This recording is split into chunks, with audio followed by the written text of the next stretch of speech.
J'entends ce que vous dites, hein, monsieur le maire, chers collègues, mais aujourd'hui, les salaires n'ont pas augmenté. Voilà. Alors moi, je peux vous montrer des fiches de paye de salariés du privé qui n'ont pas augmenté. Clairement. Mais il y en a. Et aujourd'hui, je peux vous en montrer. Et ceux qui, aujourd'hui, ne se font pas augmenter, c'est souvent ceux qui bénéficient des tarifs les plus bas.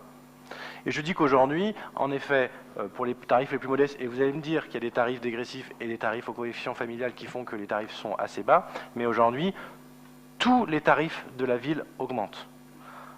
Tous les tarifs, je veux dire, ça passe d'une manière un petit peu mathématique, on l'a dit tout à l'heure, tous les tarifs de la ville augmentent.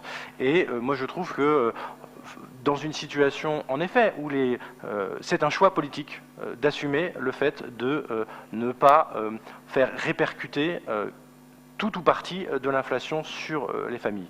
Vous faites le choix de répartir et de faire peser sur les familles une partie de l'inflation. Nous, comme choix politique, on vous pousse chaque année à essayer de prendre en charge cette part de l'inflation, encore plus en ce moment où les situations sont de plus en plus dramatiques. Je veux dire, c'est pas, et aujourd'hui c'est un constat qui est partagé par tout le monde, les familles en difficulté le sont encore plus, et ceux qui ne l'étaient pas forcément avant arrivent à tomber dans des grandes ou dans la précarité. Et c'est pas pour ça, c'est aussi des constats qui sont faits par l'ensemble des associations qui aujourd'hui accompagnent ce type de famille.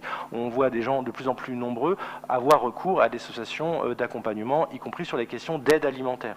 Et donc, sur le coup, l'affichage qui est donné, je peux l'entendre, en effet, c'est un coût pour la ville de prendre en charge l'augmentation de l'inflation sur les tarifications. Mais c'est comme sur la question de la natation, c'est des choix politiques. Et en effet, le choix politique, vous ne le faites pas, vous décidez de le faire et vous êtes libre d'arbitrer dans le budget qui est de la ville, de faire impacter une part de l'inflation aux familles orléanaises dans l'augmentation de ces tarifs de manière assez linéaire. Et donc moi je le regrette et je pense que dans une situation aussi complexe et aussi dure pour un grand nombre de familles qui n'ont pas vu augmenter leurs tarifs, enfin leur salaire du niveau de l'inflation, de leur faire payer une part de cette inflation.